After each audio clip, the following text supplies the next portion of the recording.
What's going on, everyone? Welcome back to the spot where we kick back and react to all kind of different things. Alright, so what we got going on today? We're about to get into another science video. We're back at Kyle Hill.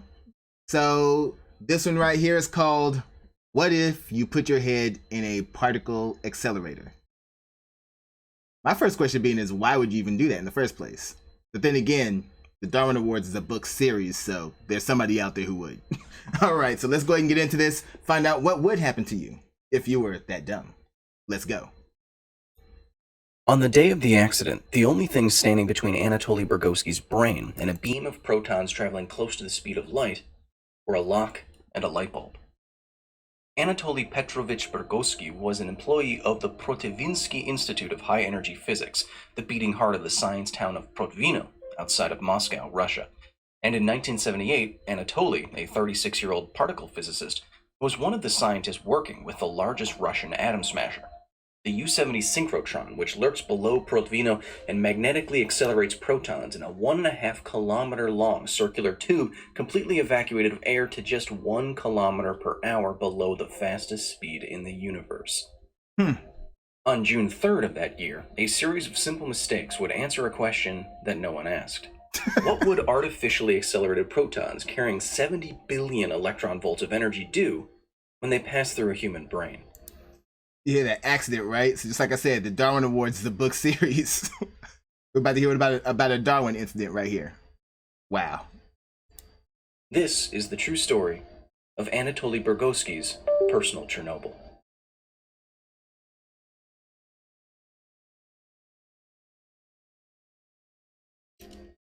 On June 3rd, 1987, Burgosky was a few meters below the Earth surrounding Moscow, looking after the U-70 synchrotron's detector system with the hopes of eliminating some temporary failures it had been experiencing. As protocol dictated, he called the control room and told the beam operators that he'd be in the experiment hall in 5 minutes. The beam operators needed to know this because in the experiment hall, the main proton beam is shunted off from the main ring and directed through the open air at various detectors. What should have happened next is that the control room should have removed the beam from the chamber Burgosky was heading towards. The door to that chamber should have been locked, and a sign should have been illuminated telling Burgosky that the beam was still very much active inside. But he didn't see any of this. Instead, what he saw was a flash reportedly brighter than 1,000 suns. That's not good. Particle accelerators are easily the most complicated machines on Earth. They are colossal constructions, the awe-inspiring endpoint of hundreds of the brightest minds, thousands of superconducting magnets, hundreds of thousands of kilograms of liquid helium, and more wire than you can even wrap your head around. The Large Hadron Collider, for example, pictured here, contains approximately 1 billion miles of superconducting wire. That's enough wire to go around the full orbit of Earth, not its circumference, its orbit, twice. The wire in this machine could line a path from the Earth to the Sun and back 6 times. Scientists use the absurdly impressive engineering of these accelerators to study the fundamentals of the universe, the structure of matter, space, and time, and the interactions between atoms and their constituents at their most basic. This is done by accelerating particles through a near-perfect vacuum with magnets and smashing them together at near-light speed to record what happens with sophisticated detectors. Burgosky was intimately familiar with the physics here, and he was about to get closer to it than any human before or since. Apparently not by choice. Murphy's Law is the adage that anything that can go wrong will go wrong. And the day a high-energy particle beam pierced a physicist's brain, everything did. Burgosky asked the control room to remove the beam in the experiment hall in 5 minutes, but he arrived at the chamber earlier than expected. The automatic lock that should have prevented Burgosky from entering the room was turned off. The previous experiment was using a low-intensity beam, and apparently someone thought that locking the door was overkill. And Okay, right off that first detail, it's on him. He told them 5 minutes, but then arrived early, knowing that you're in a situation where timing is everything. So yeah, that the sympathy factor is gone for this guy. He did that to himself. So how else did this go wrong? The last line of defense, a single light bulb that illuminated a sign indicating the danger beyond, burnt out just before Bugorsky arrived. An experienced operator, Bugorsky did reportedly have doubts about entering the unlocked door to the chamber so easily, but he proceeded anyway. You know the dangers. You know the dangers. You walked up, was like, wait a second. Was this supposed to be unlocked like this? And then you proceeded? Come on now. Inside of the chamber, packets of protons were still flying silently and invisibly through the open air, a pulsing beam between where Bugorsky was and where he needed to go.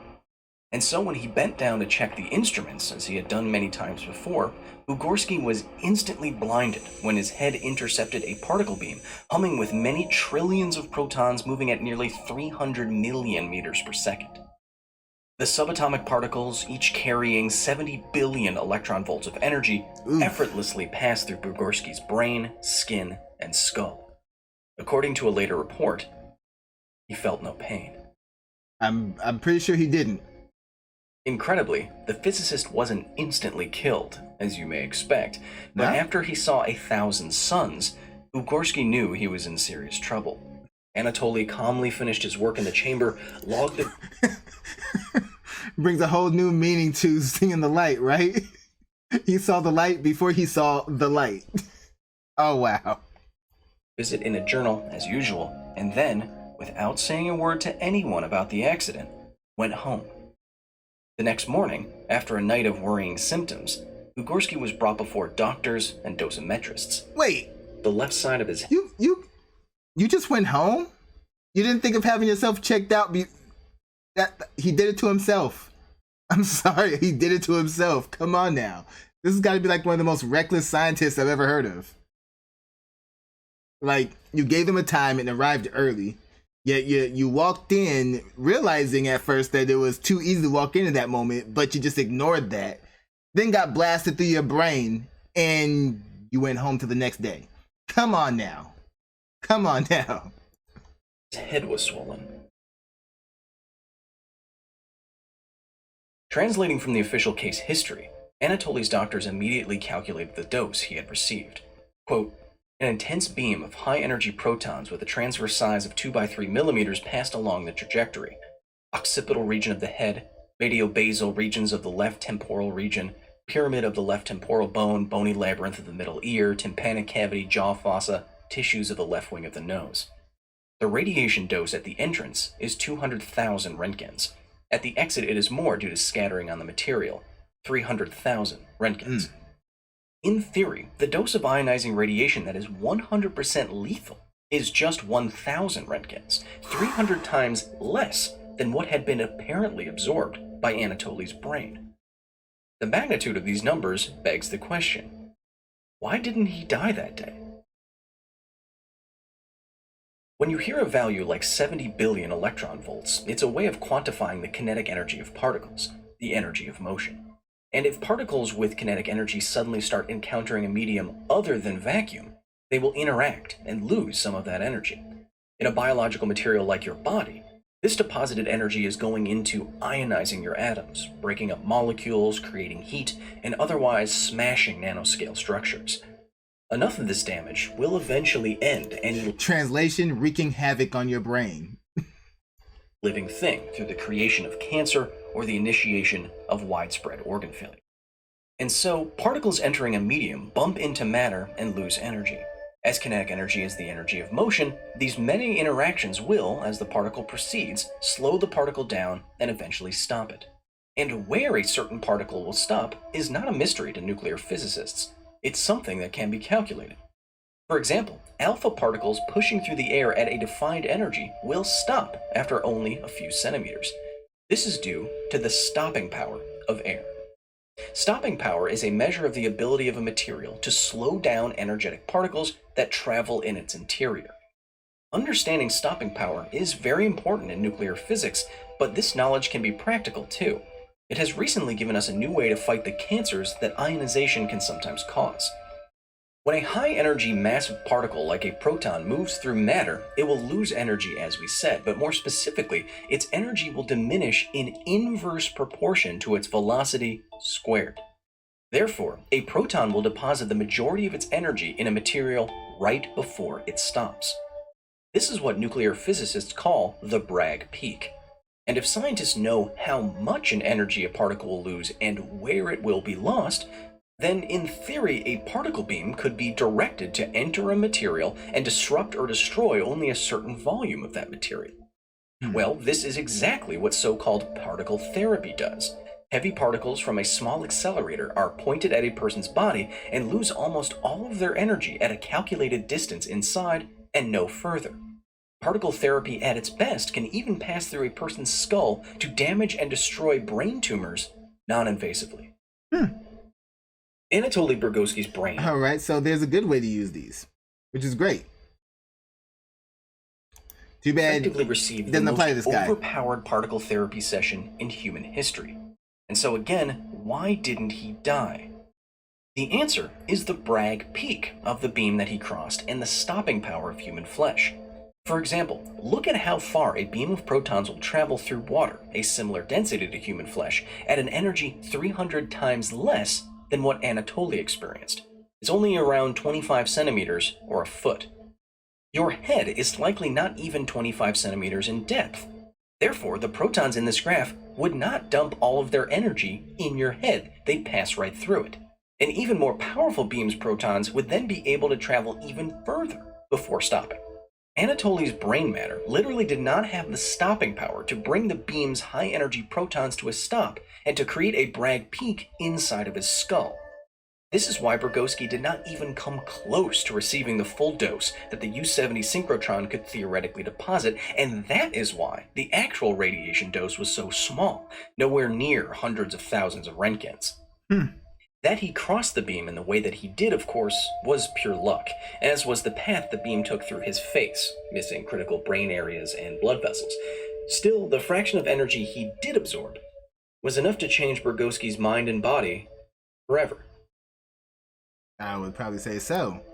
So he was lucky. He was kind of dumb, but still lucky in the end. All that power passed through him. It's crazy.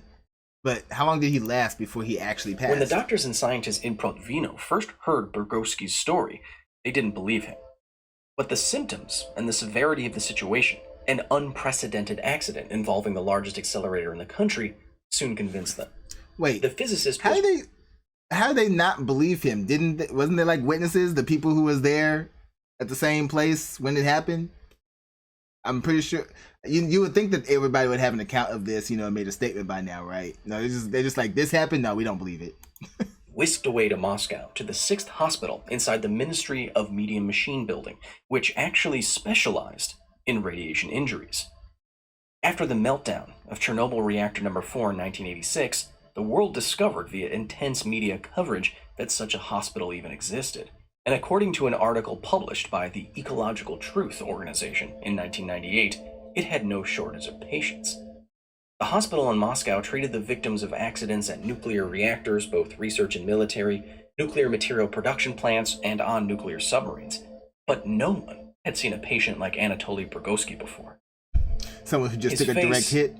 had swollen up beyond recognition. Over the next few days, the actual path the proton beam took was revealed by peeling skin and lost hair.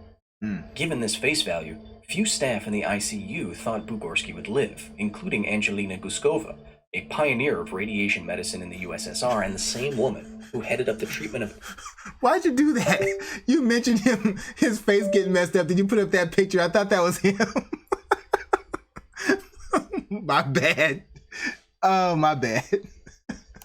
every victim of the Chernobyl disaster. But with her overseeing his treatment, Burgoski did indeed recover. However, what those treatments were, how long each took, how Burgoski recovered specifically is unknown. Everything, every document and report, every statement and testimony related to his treatment was immediately classified. A year and a half later, Burgoski returned to Protvino to work on the exact same beam and instruments that caused the world's first human/particle accelerator accident. How y'all not gonna tell us how y'all saved this man from taking a direct hit in his brain? I'm pretty sure that's something that, I mean, the odds of that happening to somebody is, extremely low. Not impossible as we can see, but still, I think us knowing how you did it, like how did you heal this person, it's like keeping too many secrets. It makes you wonder, what did they have to do to get him back on his feet? While scientists were publishing papers and dissertations surrounding the Bugorsky phenomenon behind closed doors, Bugorsky was working and required to return to the radiation hospital in Moscow twice a year to continue his treatment and to commune with other nuclear accident victims. Like former inmates, Bugorsky told Wired magazine in 1997, "We were always aware of one another. Quote, there aren't that many of us, and we know one another's life stories. Generally, these are sad tales." I bet. Though Anatoly had survived an incredibly dangerous situation, his personal Chernobyl had only just begun. After a proton beam blasted through his brain, hearing in his left ear completely disappeared. He started having epileptic seizures. Any mental effort was accompanied by extreme fatigue.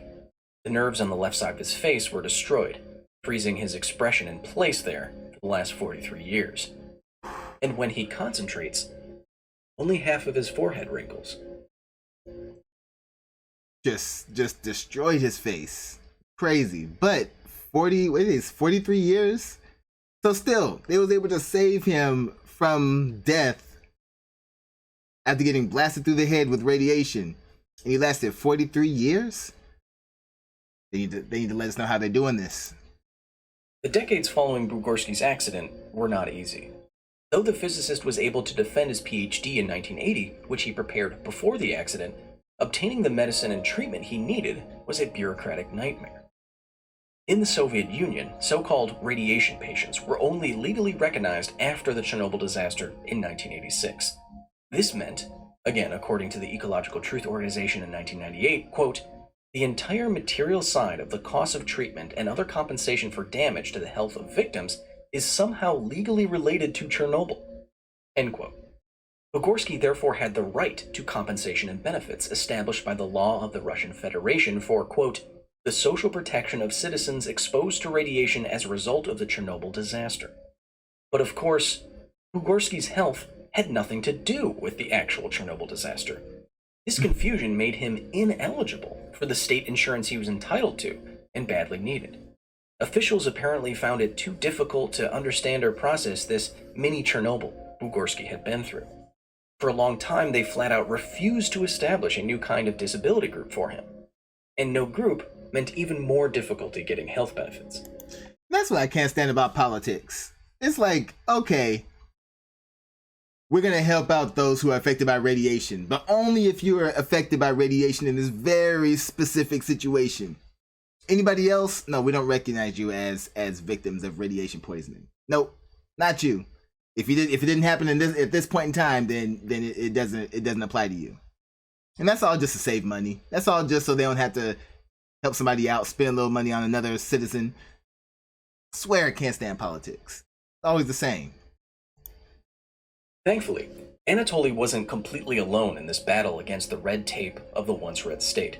The Protovinsky Institute of High Energy Physics and his colleagues at work did what they could, as did related labs and physicists working at CERN, the current site of the Large Hadron Collider.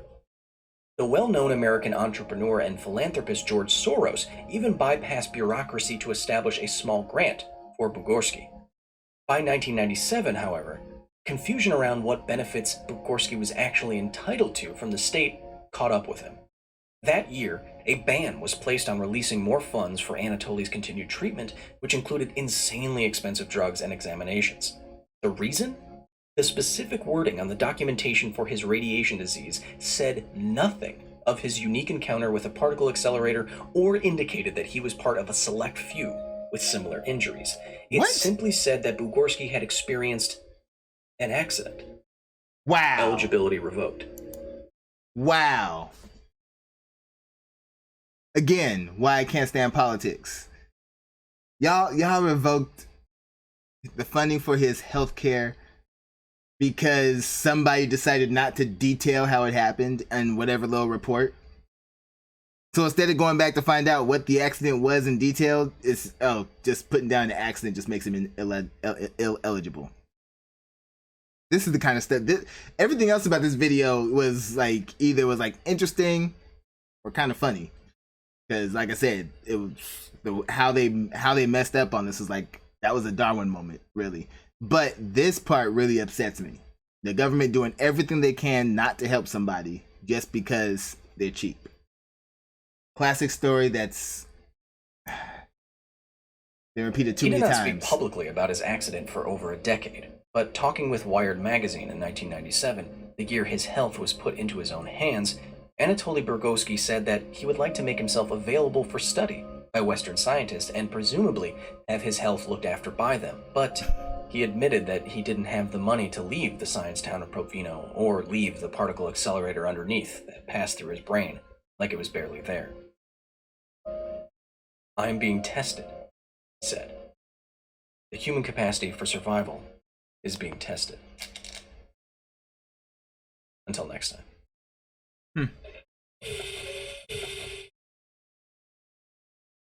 Thank you so much to the very nerdy staff at the facility for their direct and substantial support in the creation of this here video. Today especially, I want to recognize research assistant Comatose and visiting scholar Simon Gould. If you want to join the facility, if you want to drape on a silky white lab coat, get videos before anyone else, join our Discord, get behind the scenes stuff, get members only live streams with yours truly, not like that. You can go to patreon.com/Kyle Hill and join the facility today. And as you can see, if you support us just enough, you get your name on RA here each and every... All right.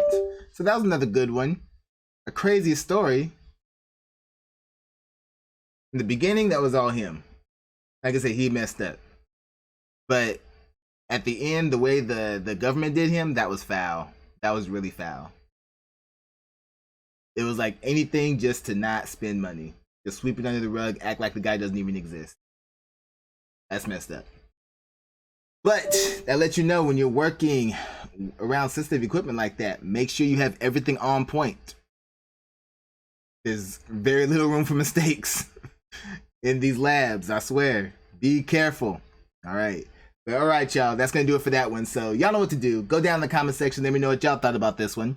Let me know what you'd like to see me react to next. Hit that like button before you go. Share this video with everyone you know. And subscribe if you haven't done so already. All right. So till next time, take care of yourselves. And I'm out of here.